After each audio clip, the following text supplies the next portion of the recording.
नमस्कार।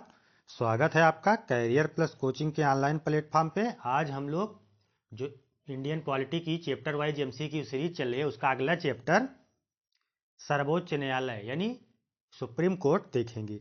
तो वीडियो शुरू करने के पहले चैनल को सब्सक्राइब और वीडियो को लाइक अवश्य किया करें, जिससे ज़्यादा से ज़्यादा लोगों तक यह कंटेंट पहुंच सके। चलिए शुरुआत करते हैं। देखते हैं आज का पहला क्वेश्चन। पहला क्वेश्चन कह रहा है, भारतीय संविधान के किस भाग में संघीय न्यायपालिका का उल्लेख है? भाग 2, भाग 3, भाग 4, भाग 5। तो न्यायपालिका किसमें है? भाग 5 में है। अनुच्छेद 124 से 147 तक।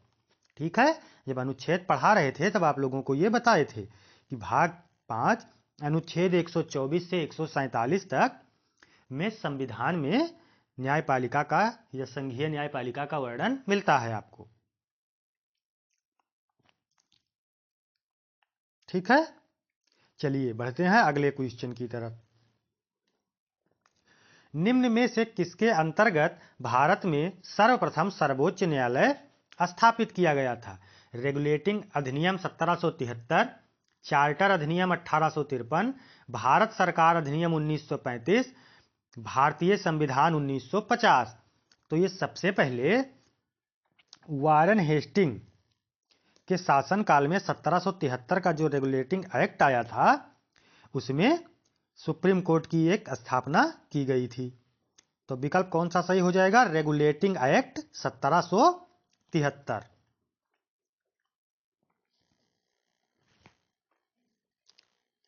चलिए बढ़ते हैं अगले क्वेश्चन की तरफ।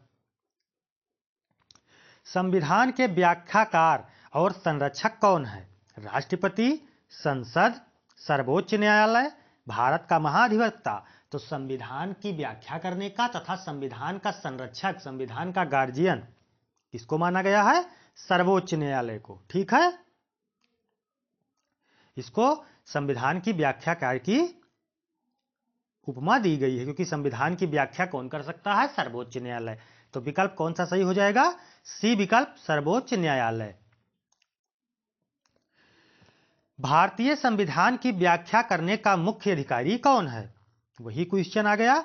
लोकसभा अध्यक्ष, राष्ट्रपति, अटॉर्नी जनरल, सर्वोच्च न्यायालय। तो किसको अधिकार है ये? सर्वोच्च न्यायालय को। विकल्प कौन सा सही हो जाएगा? डी विकल्प। भारत में सर्वोच्च न्यायालय की स्थापना हुई थी 1950 के संसद के एक अधिनियम द्वारा, भारतीय स्वाधीनता अधिनियम 1947 के द्वारा, भारत सरकार अधिनियम 1935 के द्वारा।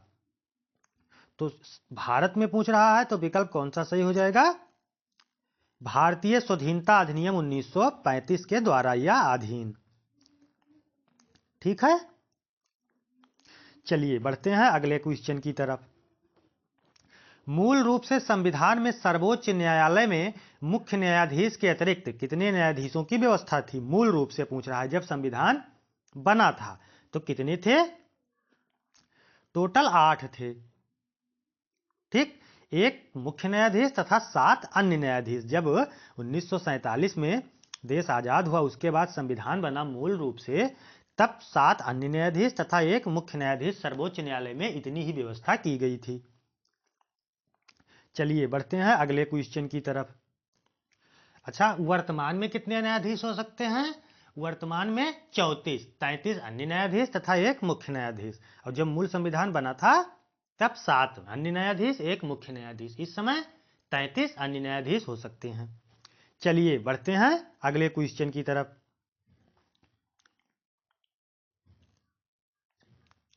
कह रहा वर्तमान में सर्वोच्च न्यायालय में मुख्य न्यायाधीशों के अतिरिक्त कितने न्यायाधीश का प्रावधान किया गया है? वही क्वेश्चन आ गया। तो अभी बताया आपको 33 अन्य न्यायाधीश। विकल्प कौन सा सही हो जाएगा? डी विकल्प, 33 अन्य न्यायाधीश और एक मुख्य न्यायाधीश। उच्चतम न्यायालय के न्यायाधीशों की संख्या में वृद्धि करने की शक्ति किसके पास है? प्रधानमंत्री, राष्ट्रपति, संसद, विधि मंत्रालय। तो किसके पास है ये? संसद के पास है। विकल्प कौन सा सही हो जाएगा? सी विकल्प, संसद। ये संसद को अधिकार दिया गया है कि वो सर्वोच्च न्यायालय में न्यायाधीशों की संख्या को परिवर्तित कर सकता है। तो विकल्प कौन सा सही हो जाएगा? सी विकल्प, संसद। सर्वोच्च न्यायालय के न्यायाधीशों की निम्न में से कौन सी आहारता होनी चाहिए? वह किसी एक अधिक उच्च न्यायालय में लगातार कम से कम 5 वर्षों तक न्यायाधीश के रूप में कार्य कर चुका हो, वह किसी एक या अधिक उच्च न्यायालयों में लगातार 10 वर्षों तक अधिवक्ता रहा हो, वह एक परंपरागत विधिवक्ता हो, उपयुक्त में से कोई नहीं। तो कौन सी आहारता होनी चाहिए?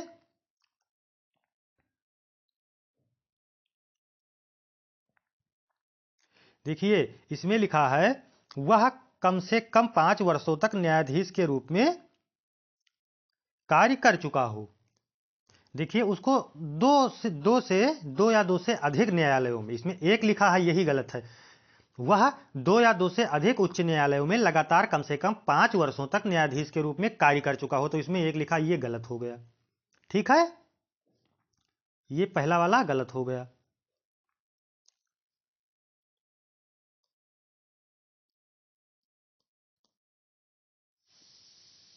दूसरा कह रहा है वह किसी एक या अधिक उच्च न्यायालय में लगातार 10 वर्षों तक अधिवक्ता रहा हो। किसी उच्च न्यायालय में वह लगातार 10 वर्षों तक अधिवक्ता रहा हो, ये सही है। वह व्यक्ति राष्ट्रपति के राय में विशिष्टित प्रतियोगिता होना चाहिए। तो इसमें उपयुक्त सभी सही होना चाहिए, ये गलत विकल्प दिया है। उपयुक्त में से कोई नहीं जो दिया है, ये विकल्प गलत दिया है। ठीक है, इसमें आल होगा,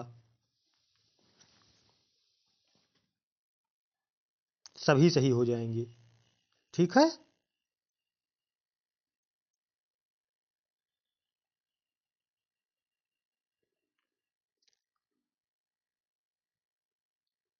ये गलत विकल्प दिया हुआ है। ठीक है, तो इसमें कौन सा विकल्प सही हो जाएगा? उपयुक्त सभी, ये गलत है।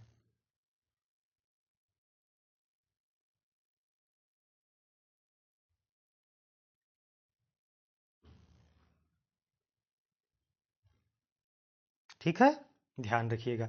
चलिए बढ़ते हैं अगले क्वेश्चन की तरफ।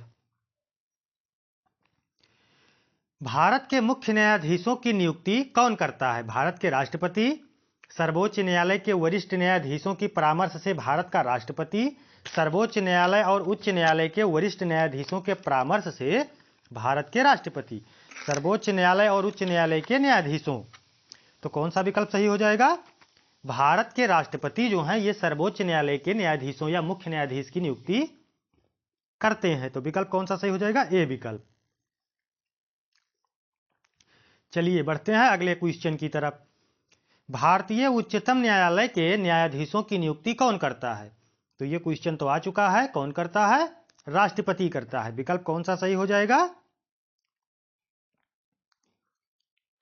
ए विकल्प। और अन्य न्यायाधीशों की नियुक्ति राष्ट्रपति सर्वोच्च न्यायालय के मुख्य न्यायाधीश के सलाह पर या परामर्श से अन्य न्यायाधीशों की नियुक्ति करता है।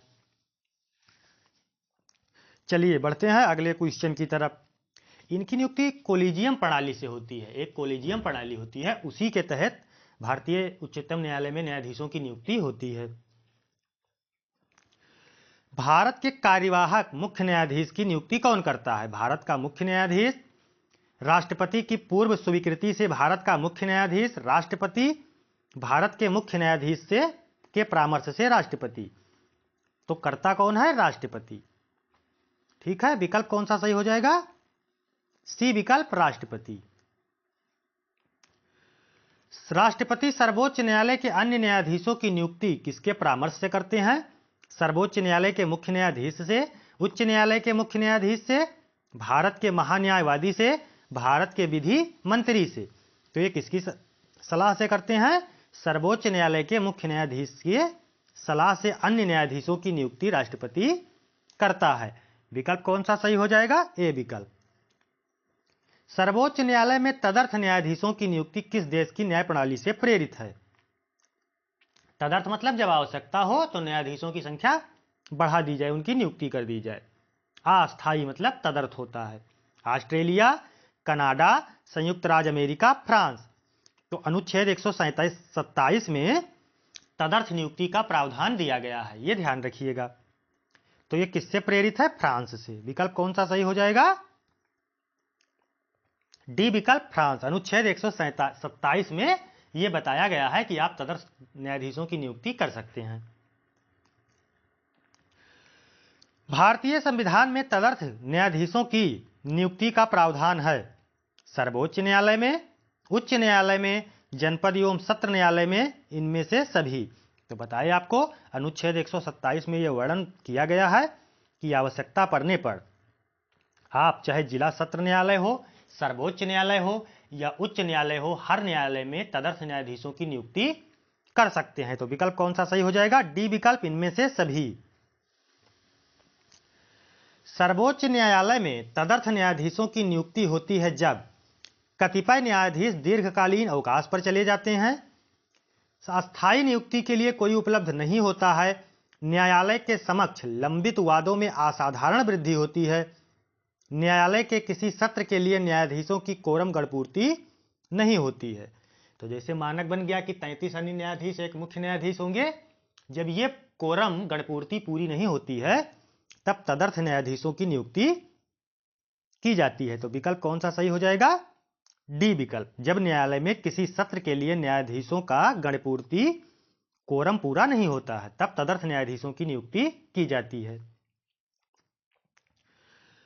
सर्वोच्च न्यायालय में तदर्थ न्यायाधीशों की नियुक्ति कौन कर सकता है? राष्ट्रपति, सर्वोच्च न्यायालय के मुख्य न्यायाधीश के परामर्श से राष्ट्रपति, सर्वोच्च न्यायालय का मुख्य न्यायाधीश, राष्ट्रपति की अनुमति प्राप्त कर सर्वोच्च न्यायालय के मुख्य न्यायाधीश। तो राष्ट्रपति की पूर्व स्वीकृति होनी चाहिए, तब जाके सर्वोच्च न्यायालय का मुख्य न्यायाधीश तदर्थ न्यायाधीशों की नियुक्ति कर सकता है। विकल्प कौन सा सही हो जाएगा? डी विकल्प। बढ़ते हैं अगले क्वेश्चन की तरफ। सर्वोच्च न्यायालय में न्यायाधीश नियुक्त होने के लिए व्यक्ति को कम से कम कितने वर्ष उच्च न्यायालय में एडवोकेट होना चाहिए? 20, 10, 8, 25। तो अभी ये आया था, उनकी योग्यता कम से कम वो कम से कम 5 वर्षों तक न्यायाधीश के पद पर रहा हो, दो न्यायालय में, दो उच्च न्यायालय में कम से कम 5 वर्षों तक वह न्यायाधीश रहा हो, या लगातार 10 वर्षों तक अधिवक्ता रहा हो। तो आपसे अधिवक्ता वाला पूछ रहा है, तो विकल्प कौन सा सही हो जाएगा? लगातार 10 वर्षों तक, कम से कम लगातार 10 वर्षों तक वह अधिवक्ता रहा हो, तब आप उसको सर्वोच्च न्यायालय के न्यायाधीश के पद पर नियुक्त कर सकते हैं। चलिए बढ़ते हैं अगले क्वेश्चन की तरफ। उच्चतम न्यायालय के मुख्य न्यायाधीश कितने वर्षों तक पद पर बने रह सकते हैं? 65 वर्ष, 60 वर्ष, 62 वर्ष, 58 वर्ष। तो सेवानिवृत्ति की मुख्य न्यायाधीश की सेवानिवृत्ति की आयु 65 वर्ष है। तो विकल्प कौन सा सही हो जाएगा? ए विकल्प, 65 वर्ष। चलिए बढ़ते हैं अगले क्वेश्चन की तरफ। उच्चतम न्यायालय के न्यायाधीशों की सेवानिवृत्ति की आयु है, वही क्वेश्चन आ गया, 65 वर्ष, 55 वर्ष, 60 वर्ष, 58 वर्ष। तो कितना है? 65 वर्ष। विकल्प कौन सा सही हो जाएगा? ए विकल्प, 65 वर्ष। सर्वोच्च न्यायालय के न्यायाधीश कितनी आयु तक कार्य करता है? तो वही क्वेश्चन है, 58 वर्ष, 55 वर्ष, 60 वर्ष, इनमें से कोई नहीं। तो कौन सा विकल्प सही हो जाएगा? इनमें से कोई नहीं, क्योंकि इनकी सेवानिवृत्ति की आयु 65 वर्ष है। चलिए बढ़ते हैं अगले क्वेश्चन की तरफ। सर्वोच्च न्यायालय के न्यायाधीशों को उसके पद से केवल किन प्रमाणित आधारों पर हटाया जा सकता है? कदाचार, असमर्थता, उपयुक्त दोनों, इनमें से कोई नहीं। तो उपयुक्त दोनों। यदि सर्वोच्च न्यायालय का मुख्य न्यायाधीश संविधान का अतिक्रमण कर रहा है, कदाचार कर रहा है, तो भी उसको पद से हटाया जा सकता है। यदि वह संविधान की व्याख्या करने में असमर्थ है, तब भी उसको हटाया जा सकता है। इसके हटाने की प्रक्रिया महाभियोग की तरह है, लेकिन इसका नाम महाभियोग नहीं है, क्योंकि महाभियोग केवल राष्ट्रपति के लिए यूज किया गया है। बाकी प्रक्रिया सेम है। संसद के दोनों सदनों से, ठीक है, संसद के दोनों सदनों से 2/3 बहुमत से उसको पारित करवाना पड़ेगा आदेश को, तभी जाके प्रस्ताव जब 2/3 बहुमत से पारित होगा, तभी जाके आप सर्वोच्च न्यायालय के न्यायाधीश को हटा सकते हैं। तो विकल्प कौन सा सही हो जाएगा? उपयुक्त दोनों। यदि वह कदाचार कर रहा है तो भी आप उसे हटा सकते हैं। यदि वह संविधान की व्याख्या करने में असमर्थता व्यक्त कर रहा है तब भी आप उसको हटा सकते हैं। तो विकल्प कौन सा सही हो जाएगा? सी विकल्प, उपयुक्त दोनों। सर्वोच्च न्यायालय के न्यायाधीशों को कदाचार और असमर्थता का प्रमाणित आधारों पर संसद किस तरह महाभियोग का प्रस्ताव पारित कर सकती है? संसद के दोनों सदनों द्वारा अलग अलग अपने कुल सदस्यों के बहुमत प्रस्ताव द्वारा, संसद के दोनों सदनों द्वारा अलग अलग अपने कुल उपस्थित सदस्यों के बहुमत प्रस्ताव द्वारा,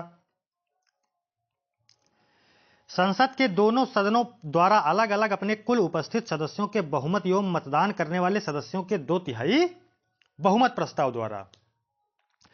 तो कौन सा विकल्प सही हो जाएगा? सी विकल्प, 2/3 बहुमत प्रस्ताव के द्वारा। ठीक है, चलिए बढ़ते हैं अगले क्वेश्चन की तरफ। सर्वोच्च न्यायालय के न्यायाधीशों के विरुद्ध महाभियोग का प्रस्ताव पारित हो जाने पर पदच्युत का आदेश कौन जारी करता है?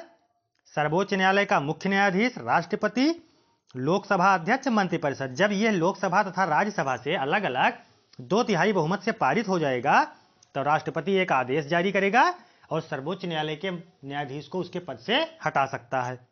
बढ़ते हैं अगले क्वेश्चन की तरफ।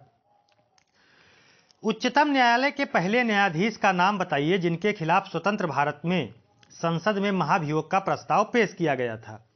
Justice Mahajan, justice Ramaswami, justice Subba Rao, justice Veeraswami. तो ये जस्टिस रामास्वामी जो थे ये पंजाब और हरियाणा के चीफ जस्टिस रामास्वामी पर 1993 में महाभियोग वाली प्रक्रिया शुरू की गई थी। ठीक है,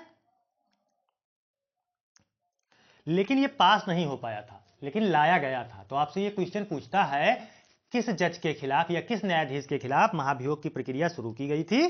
तो जस्टिस रामास्वामी। कब शुरू की गई? 1993 में। लेकिन क्या पास हुआ? नहीं पास हुआ था। ठीक है, ये ध्यान रखिएगा। चलिए बढ़ते हैं अगले क्वेश्चन की तरफ। राष्ट्रपति और उपराष्ट्रपति की अनुपस्थिति में राष्ट्रपति के कार्यों का निर्वहन कौन कर सकता है? नियंत्रक एवं महालेखा परीक्षक, महाअधिवक्ता, भारत का मुख्य न्यायाधीश, अटॉर्नी जनरल। तो जब आपको राष्ट्रपति या उपराष्ट्रपति पढ़ा रहे थे तब बताए थे कि यदि ऐसी स्थिति बनती है कि जब भारत का राष्ट्रपति एवं भारत का उपराष्ट्रपति दोनों पद पर ना हो तो भारत के मुख्य न्यायाधीश को राष्ट्रपति बनाया जाता है। तो विकल्प कौन सा सही हो जाएगा? भारत का मुख्य न्यायाधीश। ऐसा करने वाले कौन बने हैं? एक हिदायतुल्लाह जी एक थे, वो इस पद पे इस तरीके से पहुंचे हैं। ठीक है, चलिए राष्ट्रपति जो वो मुख्य न्यायाधीश एम हिदायतुल्लाह थे, जब जाकिर हुसैन जी का निधन हो गया था वो राष्ट्रपति थे और बीबी गिरी जी त्यागपत्र दे दिए थे। तो ऐसी स्थिति बनी थी कि राष्ट्रपति भी नहीं थे पद पे और उपराष्ट्रपति भी नहीं थे। तो यम हिदायतुल्लाह जी भारत के उस समय मुख्य न्यायाधीश थे, तो उनको इस पद पे कार्य करने का अवसर मिला है। निम्न में से भारत के किस मुख्य न्यायाधीश ने राष्ट्रपति के रूप में कार्य किया है? अभी बताया आपको, जस्टिस एम हिदायतुल्लाह जी, इन्होंने इस पद पे कार्य किया है। स्थिति बनी थी ऐसे कि भारत के राष्ट्रपति का निधन हो गया था जाकिर हुसैन जी का और उपराष्ट्रपति बीबी गिरी जी ने इस्तीफा दे दिया था। चलिए बढ़ते हैं अगले क्वेश्चन की तरफ। सेवानिवृत्ति के पश्चात सर्वोच्च न्यायालय के न्यायाधीश वकालत कर सकते हैं केवल सर्वोच्च न्यायालय में, केवल उच्च न्यायालय में, सर्वोच्च न्यायालय तथा उच्च न्यायालय में किसी भी न्यायालय में नहीं। जो सर्वोच्च न्यायालय में न्यायाधीश के पद पर कार्य करते हैं वो फिर मतलब सेवानिवृत्ति के बाद किसी भी न्यायालय में वकालत नहीं कर सकते हैं, ये शर्त है। तो विकल्प कौन सा सही हो जाएगा? इनमें से कोई नहीं या किसी भी न्यायालय में नहीं। सर्वोच्च न्यायालय के अधिकार क्षेत्र में वृद्धि करने का अधिकार किसे प्राप्त है? सर्वोच्च न्यायालय, राष्ट्रपति, संसद, मंत्रिपरिषद। तो इसके अधिकार में वृद्धि या कमी करने का अधिकार केवल संसद को प्राप्त है। संसद से प्रस्ताव पास करवा के ही किया जा सकता है। विकल्प कौन सा सही हो जाएगा? सी विकल्प, संसद। कौन सा कानून यह निर्धारित करता है कि उच्चतम न्यायालय के समस्त कार्यवाही अंग्रेजी भाषा में होगी? अनुच्छेद 145, 348, 1996, उच्चतम न्यायालय नियमावली 1996, संसद द्वारा पारित एक अधिनियम। तो ये भारत के संविधान का अनुच्छेद 348 जो है ये बताता है कि सर्वोच्च न्यायालय या उच्चतम न्यायालय की समस्त कार्यवाही अंग्रेजी भाषा में ही होगी। तो विकल्प कौन सा सही हो जाएगा? बी विकल्प, अनुच्छेद 48। हालांकि हिंदी भारत की राजभाषा है। अब आप लोग ऐसे देखिए, और कार्रवाई होगी अंग्रेजी में। चलिए बढ़ते हैं अगले क्वेश्चन की तरफ।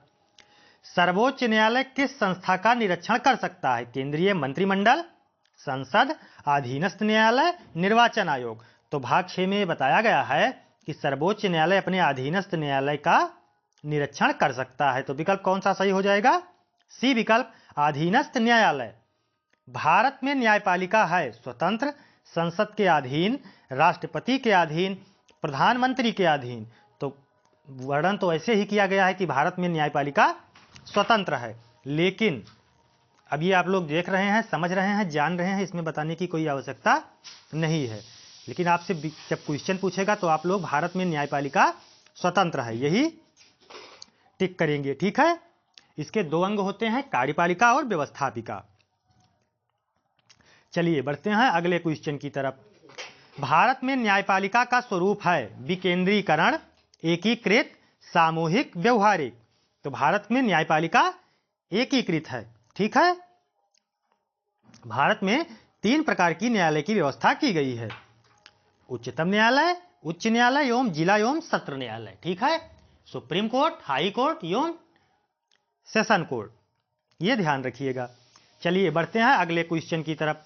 राष्ट्रपति और उपराष्ट्रपति के निर्वाचन में विवाद के मामलों को किसके समक्ष प्रस्तुत किया जा सकता है? मुख्य निर्वाचन आयुक्त, संसद, भारत का उच्चतम न्यायालय, इनमें से कोई नहीं। तो जब पढ़ा रहे थे राष्ट्रपति तब बताए थे आपको, अगर निर्वाचन संबंधी विवाद है राष्ट्रपति या उपराष्ट्रपति से संबंधित, तो इसको कौन देखेगा? भारत का उच्चतम न्यायालय देखेगा। राष्ट्रपति और उपराष्ट्रपति से संबंधित चुनाव विवादों को सुलझाने का अधिकार उच्चतम न्यायालय को है। यह उसका मौलिक अधिकार है, पुनर्वाहक अधिकार है, परामर्शी अधिकार है, बहुमुखी अधिकार है। तो यह उसका मौलिक अधिकार है, ठीक है। विकल्प कौन सा सही हो जाएगा? ए विकल्प, यह उसका मौलिक अधिकार है। राष्ट्रपति कानूनी मामले में किससे परामर्श ले सकता है? न्याय मंत्री से, महान्यायवादी से, उच्च न्यायालय से, सर्वोच्च न्यायालय से। तो बताए थे आपको, अनुच्छेद 143 के तहत राष्ट्रपति सर्वोच्च न्यायालय से परामर्श ले सकता है, और सर्वोच्च न्यायालय बाध्य है परामर्श देने के लिए, लेकिन राष्ट्रपति बाध्य नहीं है उस परामर्श को मानने के लिए, यह ध्यान रखिएगा। उच्चतम न्यायालय को परामर्शदात्री बनाया गया है अनुच्छेद 124, अनुच्छेद 137, अनुच्छेद 143, अनुच्छेद 148। तो बताए आपको, अनुच्छेद 143 में यह बताया गया है कि राष्ट्रपति जब उसको आवश्यकता होगी तो वह सुप्रीम कोर्ट के न्यायाधीश से सलाह मांगेगा, और सुप्रीम कोर्ट का मुख्य न्यायाधीश बाध्य है सलाह देने के लिए, जबकि राष्ट्रपति बाध्यकारी नहीं है उस सलाह को मानने के लिए। न्यायिक पुनरावलोकन का अधिकार किसे है?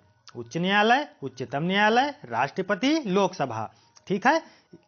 तो उच्चतम न्यायालय जो है, इसको न्यायिक पुनरावलोकन का अधिकार है। ये स्वयं के द्वारा दिए गए जजमेंटों या आदेशों की फिर से व्याख्या या पुनरावलोकन कर सकता है। तो विकल्प कौन सा सही हो जाएगा? बी विकल्प, उच्चतम न्यायालय, ठीक है। आज के लिए इतना ही, मिलते हैं इसके पार्ट 2 नेक्स्ट सेशन में। ये पार्ट 1 है, प्लेलिस्ट बनी हुई है, आप लोग जाके देख सकते हैं। जितने भी चैप्टर कराए गए हैं सब प्लेलिस्ट में हैं। और आप लोग चैनल को सब्सक्राइब और वीडियो को लाइक अवश्य किया करें, और कमेंट में जरूर बताया करें कि क्लासेज आपको कैसी लग रही हैं। और टेलीग्राम चैनल की डिस्क्रिप्शन में लिंक है, उस पर आप लोग जाके ज्वाइन हो जाएं। उससे आप लोगों को वीडियोज की नोटिफिकेशन और बोर्ड PDF मिलती रहेंगी। धन्यवाद, मिलते हैं नेक्स्ट सेशन में।